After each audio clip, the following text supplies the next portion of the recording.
আসসালামু আলাইকুম। আজ আপনাদের জন্য নিয়ে এলাম ঈদ স্পেশাল এক ডিমের পান্দান কেক রেসিপি।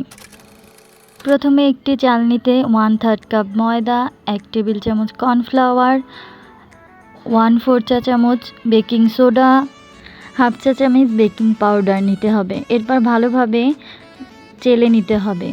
চালা হয়ে গেলে মিশ্রণটি ভালোভাবে মিক্স করে নিতে হবে।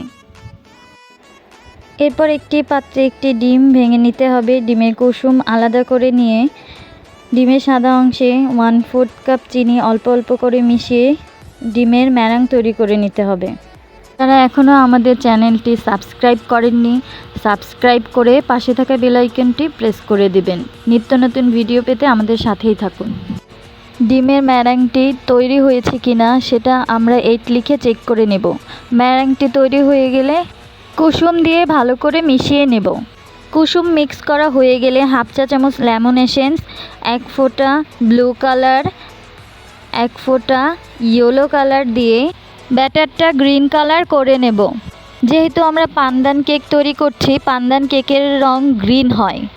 আমাদের কাছে গ্রিন কালার ছিল না বলে আমরা ইয়েলো এবং ব্লু কালার মিক্স করে গ্রিন কালার করে নিয়েছি। আপনাদের কাছে গ্রিন কালার থাকলে আপনারা এই গ্রিন কালারটাই ইউজ করবেন। এরপর শুকনো উপকরণগুলি অল্প অল্প করে দিয়ে মিক্স করে নেব। আলতো হাতে মিক্স করব যাতে ডিমের ম্যারাংটি নষ্ট হয়ে না যায়। সবশেষে 1 টেবিল চামচ তেল দিয়ে মিশ্রণটি আরেকবার ভালোভাবে নেড়েচেড়ে মিশিয়ে নিতে হবে। 4 ইঞ্চির একটি মোল্ডে সামান্য তেল ব্রাশ করে বেকিং পেপার বিছিয়ে মিক্স করে রাখা ব্যাটারটি ঢেলে নিতে হবে। অফ ক্যামেরায় আমি কেকটি বেক করে নিয়েছি। আমার কেকটি তৈরি হতে 15 থেকে 20 মিনিট লেগেছে। আপনাদের এর থেকে কম বেশি লাগতেই পারে। ঠান্ডা হওয়ার পর কেকটিকে 3টি ভাগে ভাগ করে নিয়েছি। এরপর প্রথম লেয়ারটিতে সামান্য সুগার সিরাপ ও হুইপ ক্রিম দিয়ে দিব। প্রথম লেয়ার কমপ্লিট হয়ে গেলে দ্বিতীয় লেয়ারটি এভাবেই কমপ্লিট করব। তৃতীয় লেয়ারটি দেয়া হয়ে গেলে পুরো কেকটি হুইপ ক্রিম দিয়ে কভার করে ফ্রিজে নরমালে রেখে দেব 10 মিনিটের জন্য। 10 মিনিট পর বের করে পুরো কেকটিকে আবারও হুইপ ক্রিম দিয়ে ফিনিশিং দেওয়ার চেষ্টা করেছি।